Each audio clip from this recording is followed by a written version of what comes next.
Assalamualaikum warahmatullahi wabarakatuh. Berjumpa lagi dengan saya. Di video kali ini kita akan berbicara tentang bilangan dalam bahasa Arab yang merupakan kelanjutan dari video sebelumnya.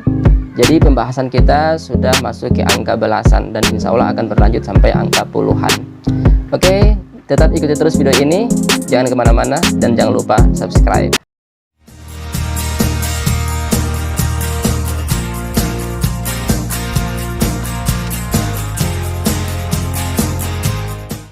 Sebelum saya berbicara panjang lebar tentang materi ini, perlu Anda ketahui bahwa saya bukanlah orang yang pakar di bidang bahasa Arab ataupun memiliki pengetahuan yang luas tentang hal ini.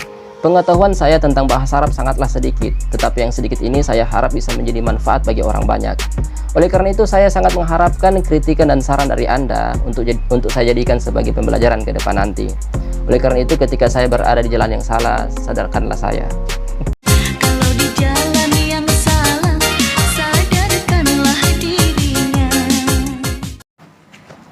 Baiklah, kita mulai dari angka 11, ahada asyara.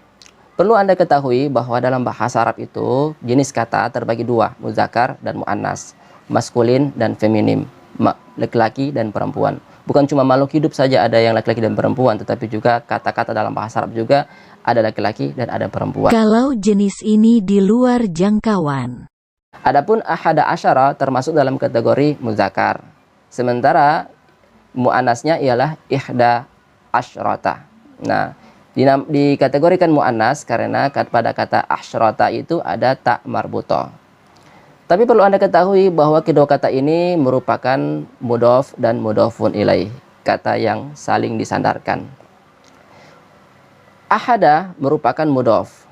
Nah, adapun kaidah mudhof dalam bahasa Arab itu ialah kata yang harus tidak dalam keadaan nakirah, yaitu tidak boleh bertanwin ataupun dimasuki oleh alif lam. Sementara asyara merupakan kata yang harus dalam keadaan ma'rifah. Nah, ma'rifah tidak di sini dia tidak dikatandai dengan alif lam, tapi karena dia berkedudukan sebagai mudhofun ilaih, maka dia sebagai ma'rifah di sana. Adapun mudhofun ilaih itu dia harus dalam keadaan majrur dan tanda jarnya bukanlah kasrah tetapi fathah, mabni alal fathi. Jadi ahada asyara. Begitupun ihda asyara merupakan dua kata yang terdiri dari mudhof dan mudhofun ilaih. Dan perlu Anda ketahui bahwa bilangan belasan sampai puluhan dalam bahasa Arab itu dia tidak akan berubah harokatnya sekalipun dipengaruhi oleh i'rab dalam kalimat. I'rab adalah perubahan harakat akhir kata baik secara perkiraan maupun secara lafaz yang dipengaruhi oleh suatu amil, faktor. Sudah bro. Misalnya saya temukan kalimat ini dalam bahasa Arab. Abadaltud dinar bi ahada asyara dirhaman. Aku menukar satu dinar dengan 11 dirham.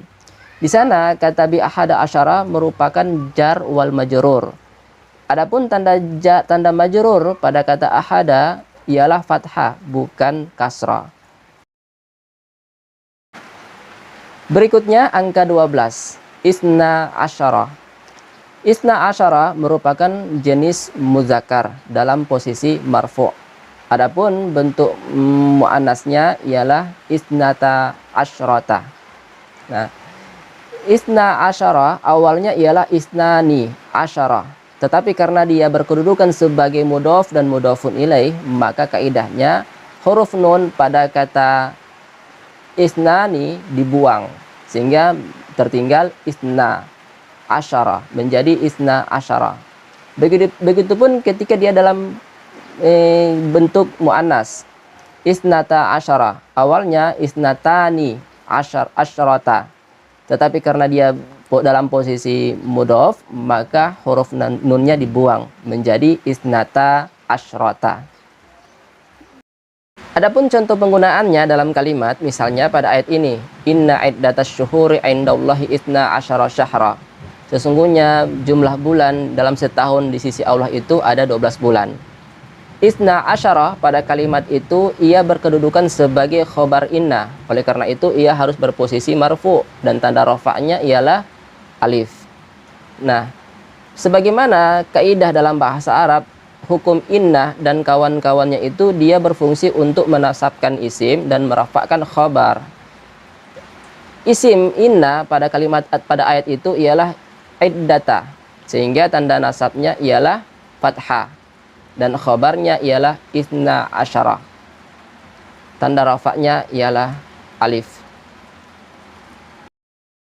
Dan perlu Anda ketahui bahwa penyebutan angka dalam kalimat itu biasanya diakhiri dengan kata yang berkedudukan sebagai tamyiz. Tamyiz adalah kata yang dibaca nasab dan berfungsi untuk menjelaskan kalimat yang belum jelas. Sebagaimana pada ayat tadi, kata syahra yang berarti bulan di sana untuk memberikan penjelasan bahwa 12 yang dimaksud pada ayat tadi ialah 12 bulan. Nah, adapun kata syahra di sana karena dia berkedudukan sebagai tamyiz, dia harus dalam keadaan mufrad dan dalam keadaan nasab, dan tanda nasabnya ialah fathatain. Adapun isnata asyarata juga berarti 12, tetapi ia merupakan jenis mu'annas yang berkedudukan marfu dan tanda rafa'nya ialah alif. Untuk penggunaan contoh dalam kalimat, misalnya pada ayat ini, fajarat min husnata asyrata aina. Kemudian dari batu itu dia memancarkan 12 mata air. Nah, jika kita lihat kata isnata di sana, ia berkedudukan sebagai fa'il. Karena dia sebagai fa'il maka dia harus marfu dan tanda rafa'nya ialah alif. Jika kita i'rabkan semua kalimat itu, infajarat merupakan fi'il madi. Kemudian minhu sebagai syibhul jumlah, karena dia sebagai syibhul jumlah di sini memerlukan ta'alluq, artinya keterkaitan makna untuk menyempurnakan makna.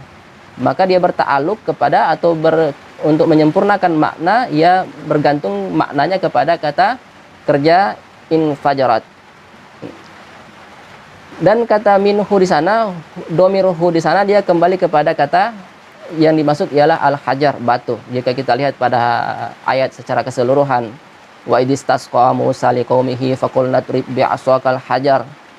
Nah, al-hajar situ batu. Fajarat min husnata asyrata aina. Nah, kemudian isnata dia sebagai fa'il di sana, fa'il dari kata kerja infajarat. Kemudian aina dia sebagai tamyiz. Sebagaimana yang saya kemukakan tadi, bahwa tamyiz itu dia harus dalam keadaan mufrad dan dalam keadaan mansub, dan tanda nasabnya ialah fathatain. Ada juga isna asyara yang berarti 12, tetapi ia merupakan jenis muzakkar yang dalam keadaan mansub dan tanda nasabnya ialah ya. Berbeda dengan isna asyara ketika dalam keadaan marfu dan tanda rafa'nya ialah alif. Oke, isna asyara ketika dia dalam keadaan mansub, tanda nasabnya ialah ya, dan penggunaannya dalam contoh kalimat misalnya pada ayat ini. Wa ba'atsna minhumusna asyara naqibah. Dan kami angkat di antara mereka 12 orang pemimpin. Jika kita lihat kedudukan kata isna asyara pada kalimat itu, dia sebagai maf'ulun bih. Karena sebagai maf'ulun bih di situ, maka dia harus dalam keadaan mansub dan tanda nasabnya ialah ya. Jika kita lihat secara keseluruhan, i'rab dari kalimat tadi ialah ba'asna sebagai fi'il dan fa'il, dan na di situ sebagai kata ganti domir orang pertama dalam bentuk jamak ialah nahnu, dan kami angkat mereka. Minhum di sana sebagai hal untuk menerangkan keadaan pada kalimat maf'ulun bih, pada kata isna asyara sebagai maf'ulun bih. Kemudian naqibah dia sebagai tamyiz.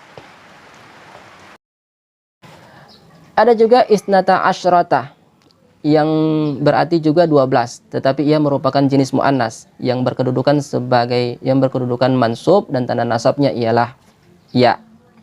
Untuk contoh penggunaannya dalam kalimat kita bisa lihat pada ayat seperti ini. Wa qatta'na humusnata asyrata asbaton umama. Dan kami bagi keturunan mereka menjadi 12 suku bangsa yang besar. Jika kita lihat kata atau kalimat isnata asyrata di sana ia berkedudukan sebagai hal. Hal dalam ilmu nahwu adalah isim yang dibaca nasab untuk menjelaskan keadaan yang samar sudah bro. Yaitu menerangkan keadaan dari maf'ulun bih yang disebutkan sebelumnya, yaitu hum. Tetapi Az-Zamakhsyari sebagai seorang pakar di bidang bahasa Arab, dia mengatakan bahwa isnata asyrata di sana dia bisa berkedudukan sebagai maf'ulun bih yang kedua.